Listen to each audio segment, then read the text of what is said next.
Understanding Patriarchy by Bell Hooks. Patriarchy is the single most life-threatening social disease assaulting the male body and spirit in our nation. Yet, most men do not use the word patriarchy in everyday life.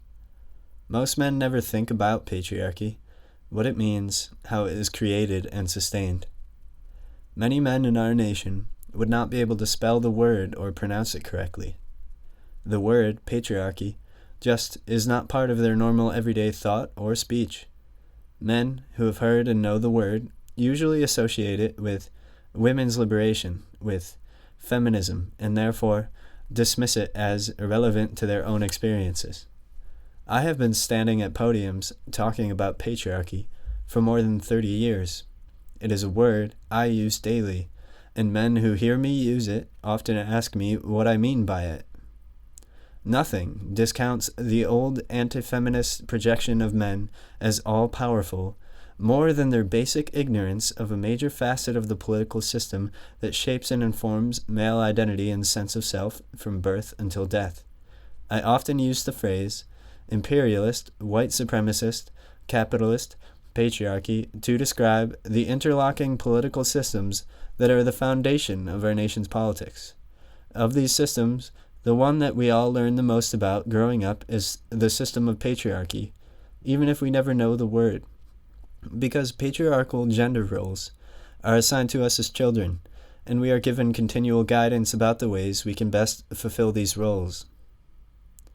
Patriarchy is a political social system that insists that males are inherently dominating, superior to everything and everyone deemed weak, especially females, and endowed with the right to dominate and rule over the weak, and to maintain that dominance through various forms of psychological terrorism and violence.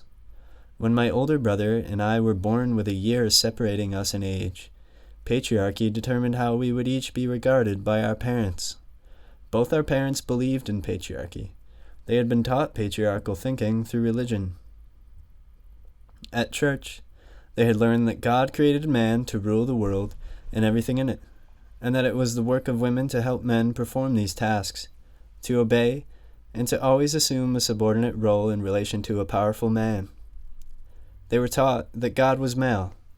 These teachings were reinforced in every institution they encountered: schools, courthouses, clubs, sports arenas, as well as churches. Embracing patriarchal thinking, like everyone else around them, they taught it to their children because it seemed like a natural way to organize life. As their daughter, I was taught that it was my role to serve, to be weak, to be free from the burden of thinking, to caretake and nurture others. My brother was taught that it was his role to be served, to provide, to be strong, to think, strategize, and plan, and to refuse to caretake or nurture others. I was taught that it was not proper for a female to be violent, that it was unnatural. My brother was taught that his value would be determined by his will to do violence, albeit in appropriate settings. He was taught that for a boy, enjoying violence was a good thing, albeit in appropriate settings. He was taught that a boy should not express feelings. I was taught that girls could and should express feelings, or at least some of them. When I responded with rage at being denied a toy, I was taught as a girl in a patriarchal household that rage was not an appropriate feminine feeling, that it should not only not be expressed, but be eradicated. When my brother responded with rage at being denied a toy, he was taught as a boy in a patriarchal household that his ability to express rage was good, but that he had to learn the best setting to unleash his hostility. It was not good for him to use his rage to oppose the wishes of his parents. But later, when he grew up, he was taught that rage was permitted and that allowing rage to provoke him to violence would help him protect home and nation. We lived in farm country, isolated from other people. Our sense of gender roles was learned from our parents, from the ways we saw them behave. My brother and I remember our confusion about gender. In reality, I was stronger and more violent than my brother, which we learned quickly was bad, and he was a gentle, peaceful boy, which we learned was really bad. Although we were often confused, we knew one fact for certain. We could not be and act the way we wanted to, doing what we felt like. It was clear to us that our behavior had to follow a predetermined, gendered script. We both learned the word patriarchy in our adult life, when we learned that the script that had determined what we should be, the identities we should make, was based on patriarchal values and beliefs about gender. I was always more interested in challenging patriarchy than my brother was, because it was the system that was always leaving me out of things that I wanted to be a part of. In our family life of the 50s, marbles were a boy's game. My brother had inherited his marbles from men in the family. He had a tin box to keep them in. All sizes and shapes, marvelously colored, they were to my eye the most beautiful objects. We played together with them, often with me aggressively clinging to the marble I liked best, refusing to share. When Dad was at work, our stay-at-home mom was quite content to see us playing marbles together. Yet Dad, looking at our play from a patriarchal perspective, was disturbed by what he saw. His daughter, aggressive and competitive, was a better player than his son. His son was passive. The boy did not really seem to care who won, and was willing to give over marbles on demand. Dad decided that this play had to end, that both my brother and I needed to learn a lesson about appropriate gender roles. One evening, my brother was given permission by Dad to bring out the tin of marbles. I announced my desire to play and was told by my brother that girls don't play with marbles, that it was a boy's game. This made no sense to my 4 or 5-year-old mind, and I insisted on my right to play by picking up marbles and shooting them. Dad intervened to tell me to stop. I did not listen. His voice grew louder and louder. Then suddenly he snatched me up, broke a board from our screen door, and began to beat me with it, telling me, "You're just a little girl. When I tell you to do something, I mean for you to do it." He beat me and he beat me, wanting me to acknowledge that I understood what I had done.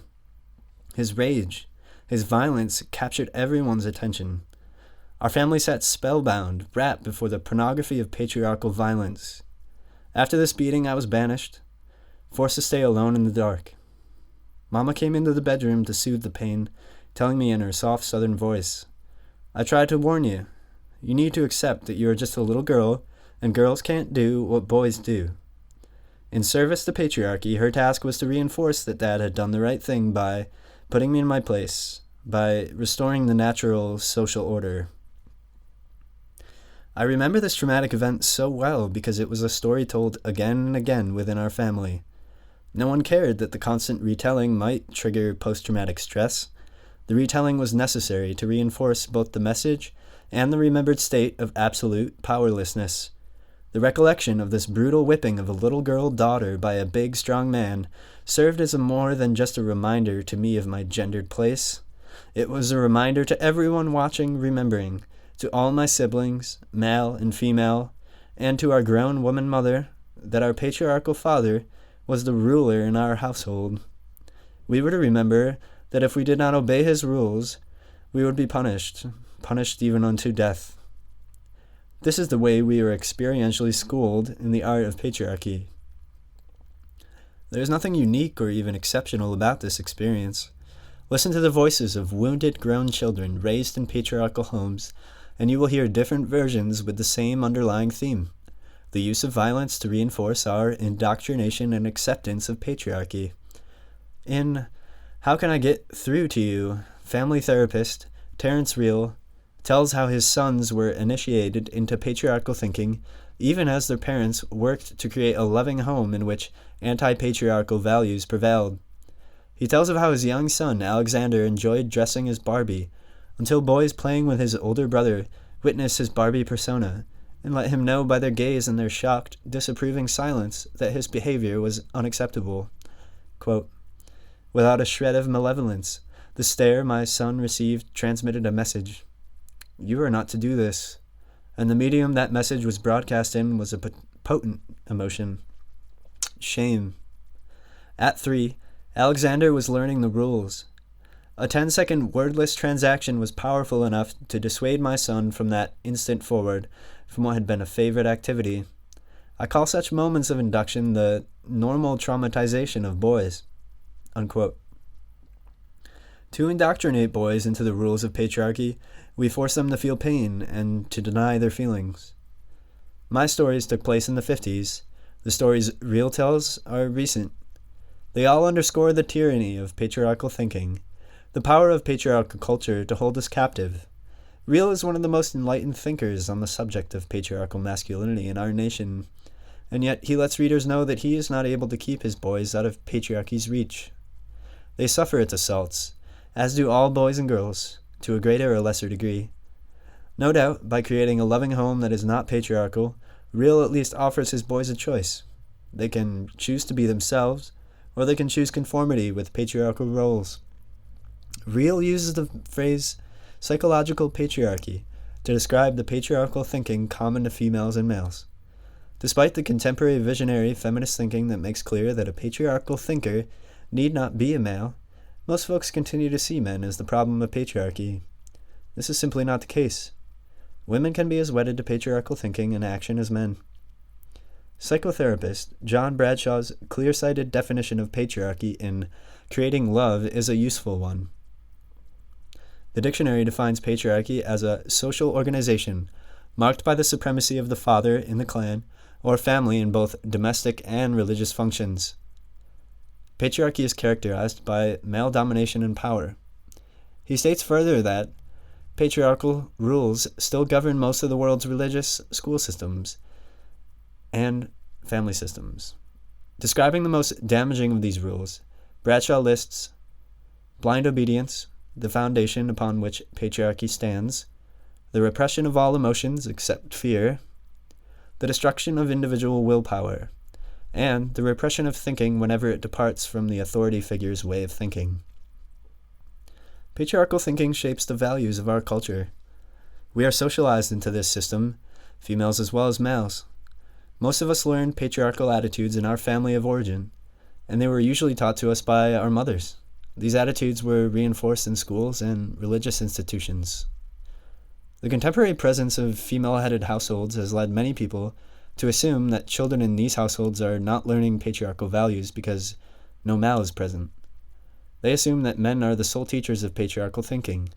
Yet, many female-headed households endorse and promote patriarchal thinking with far greater passion than two-parent households.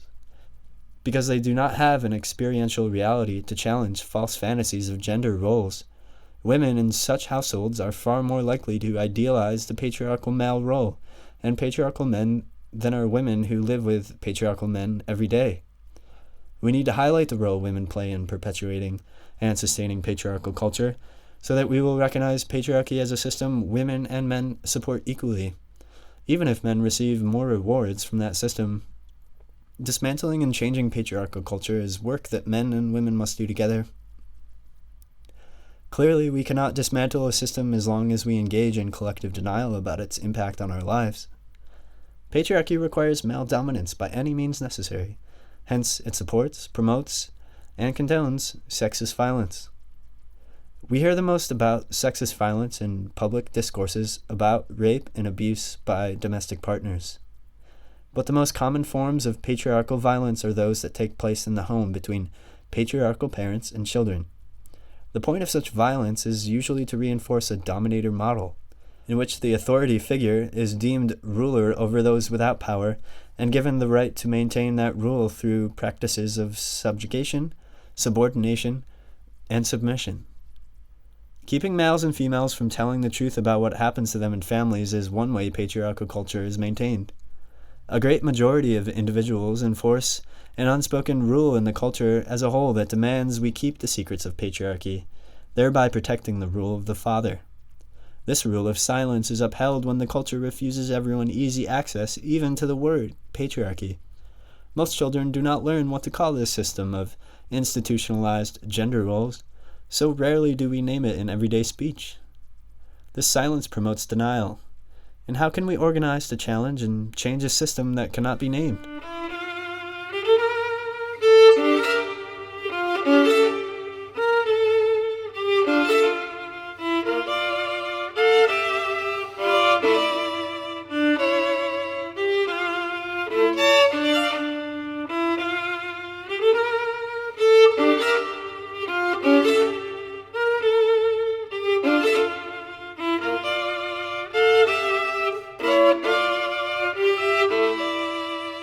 It is no accident that feminists begin to use the word patriarchy to replace the more commonly used male chauvinism and sexism.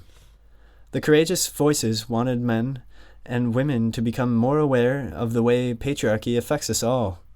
In popular culture, the word itself was hardly used during the heyday of contemporary feminism. Anti-male activists were no more eager than their sexist male counterparts to emphasize the system of patriarchy and the way it works, for to do so would have automatically exposed the notion that men were all powerful and women powerless, that all men were oppressive and women always and only victims. By placing the blame for the perpetuation of sexism solely on men, these women could maintain their own allegiance to patriarchy, their own lust for power. They masked their longing to be dominators by taking on the mantle of victimhood. Like many visionary radical feminists, I challenged the misguided notion put forward by women who were simply fed up with male exploitation and oppression that men were the enemy.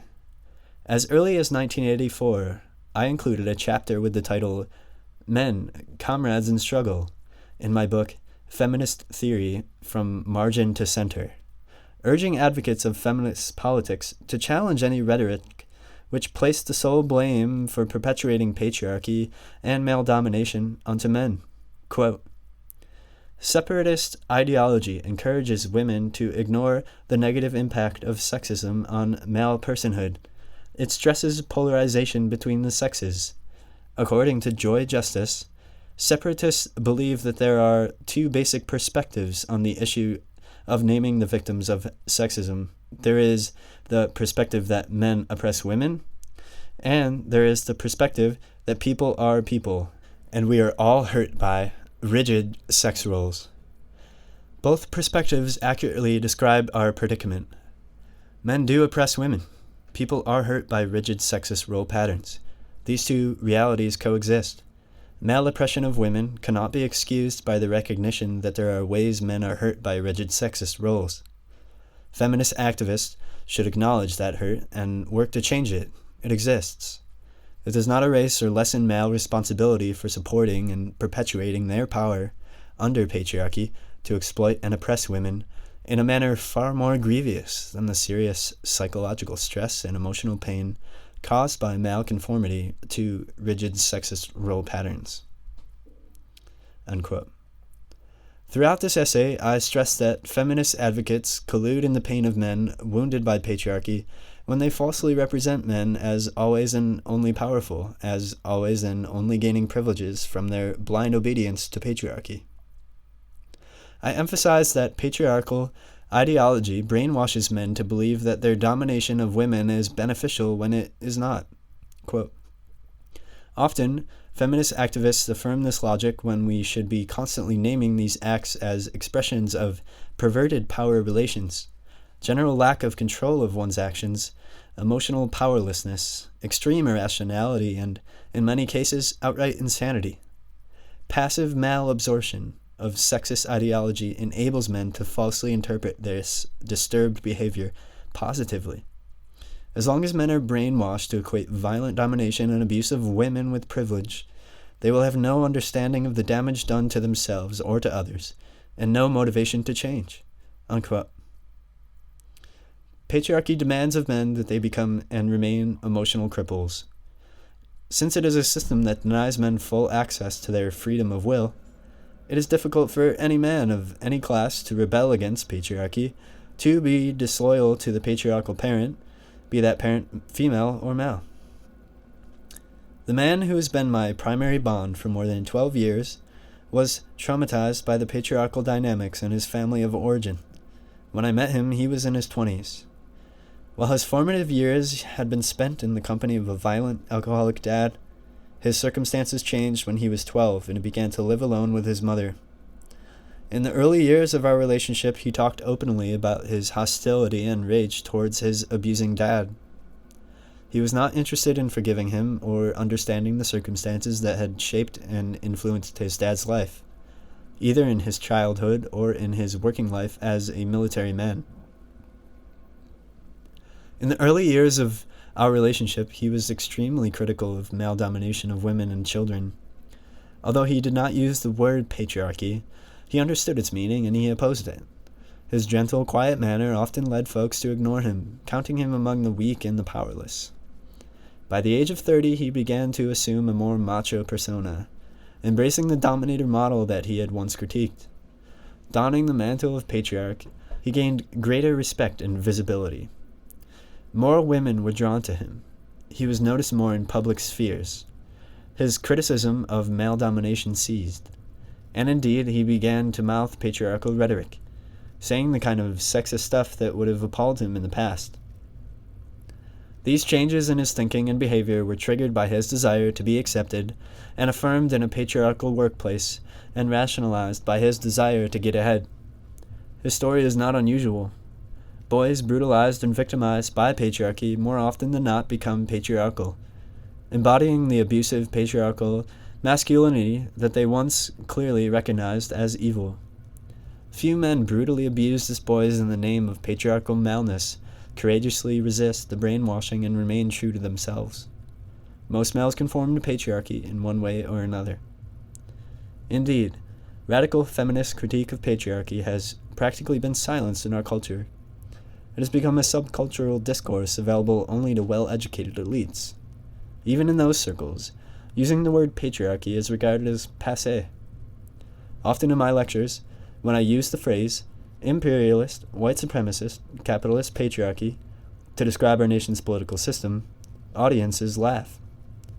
No one has ever explained why accurately naming this system is funny. The laughter is itself a weapon of patriarchal terrorism. It functions as a disclaimer, discounting the significance of what is being named. It suggests that the words themselves are problematic in the system and not the system they describe. I interpret this laughter as the audience's way of showing discomfort with being asked to ally themselves with an anti-patriarchal, disobedient critique. This laughter reminds me that if I dare to challenge patriarchy openly, I risk not being taken seriously. Citizens in this nation fear challenging patriarchy, even as they lack overt awareness that they are fearful. So deeply embedded in our collective unconscious are the rules of patriarchy.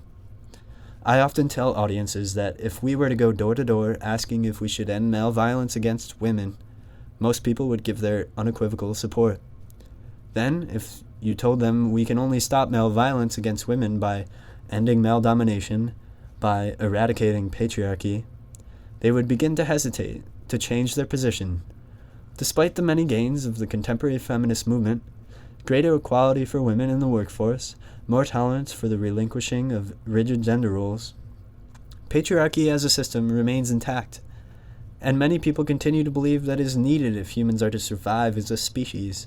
This belief seems ironic, given that patriarchal methods of organizing nations, especially the insistence on violence as a means of social control, has actually led to the slaughter of millions of people on the planet. Until we can collectively acknowledge the damage patriarchy causes and the suffering it creates, we cannot address male pain.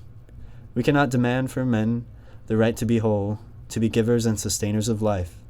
Obviously, some patriarchal men are reliable and even benevolent caretakers and providers, but still they are imprisoned by a system that undermines their mental health. Patriarchy promotes insanity. It is the root of the psychological ills troubling men in our nation. Nevertheless, there is no mass concern for the plight of men.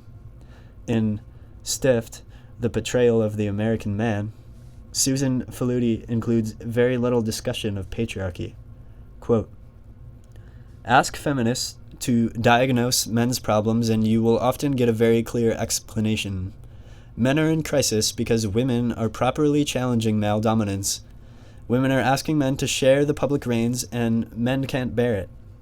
Ask anti-feminists and you will get a diagnosis that is, in one respect, similar.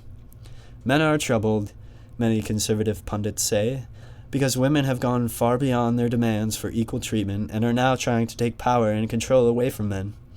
The underlying message? Men cannot be men, only eunuchs, if they are not in control. But both feminist and anti-feminist views are rooted in a peculiarly modern American perception that to be a man means to be at the controls and at all times to feel yourself in control." Unquote. Faludi never interrogates the notion of control. She never considers that the notion that men were somehow in control, in power, and satisfied with their lives before contemporary feminist movement is false. Patriarchy as a system has denied males access to full emotional well-being, which is not the same as feeling rewarded, successful, or powerful because of one's capacity to assert control over others. To truly address male pain and male crisis, we must, as a nation, be willing to expose the harsh reality that patriarchy has damaged men in the past and continues to damage them in the present. If patriarchy were truly rewarding to men, the violence and addiction in family life that is so all-pervasive would not exist. This violence was not created by feminism. If patriarchy were rewarding, the overwhelming dissatisfaction most men feel in their work lives, a dissatisfaction extensively documented in the works of Studs Terkel and echoed in Faludi's treatise, would not exist. In many ways, Stift was yet another betrayal of American men because Faludi spends so much time trying not to challenge patriarchy that she fails to highlight the necessity of ending patriarchy if we are to liberate men. Rather, she writes, quote, "Instead of wondering why men resist women's struggles for a freer and healthier life, I begin to wonder why men refrain from engaging in their own struggle. Why, despite a crescendo of random tantrums, have they offered no methodical, reasoned response to their predicament? Given the untenable and insulting nature of the demands placed on men to prove themselves in our culture, why don't men revolt? Why haven't men responded to the series of betrayals in their own lives, to the failures of their fathers to make good on their promises, with something co-equal to feminism?" Unquote. Note that Faludi does not dare risk either the ire of feminist females by suggesting that men can find salvation in feminist movement, or rejection by potential male readers who are solidly anti-feminist by suggesting that they have something to gain from engaging feminism. So far in our nation, the visionary feminist movement is the only struggle for justice that emphasizes the need to end patriarchy. No mass body of women has challenged patriarchy, and neither has any group of men come together to lead the struggle. The crisis facing men is not the crisis of masculinity. It is the crisis of patriarchal masculinity. Until we make this distinction clear, men will continue to fear that any critique of patriarchy represents a threat. Distinguishing political patriarchy, which he sees as largely committed to ending sexism, therapist Terence Real makes clear that the patriarchy damaging us all is embedded in our psyches. Quote, "Psychological patriarchy is the dynamic between those qualities deemed masculine and feminine in which half of our human traits are exalted while the other half is devalued. Both men and women participate in this tortured value system. Psychological patriarchy is a dance of contempt, a perverse form of connection that replaces true intimacy with complex, covert layers of dominance and submission, collusion and manipulation. It is the unacknowledged paradigm of relationships that has suffused Western civilization generation after generation, deforming both sexes and destroying the passionate bond between them." Unquote. By highlighting psychological patriarchy, we see that everyone is implicated, and we are freed from the misperception that men are the enemy. To end patriarchy, we must challenge both its psychological and its concrete manifestations in daily life. There are folks who are able to critique patriarchy, but unable to act in an anti-patriarchal manner. To end male pain, to respond effectively to male crisis, we have to name the problem. We have to both acknowledge that the problem is patriarchy and work to end patriarchy. Terence Real offers this valuable insight. The reclamation of wholeness is a process even more fraught for men than it has been for women, more difficult and more profoundly threatening to the culture at large. If men are to reclaim the essential goodness of male being, if they are to regain the space of open-heartedness and emotional expressiveness that is the foundation of well-being, we must envision alternatives to patriarchal masculinity. We must all change. Understanding Patriarchy by Bell Hooks is available for free download through No Borders, Louisville's radical lending library, a traveling project of Louisville Anarchist Federation at the web address imaginenoborders.org.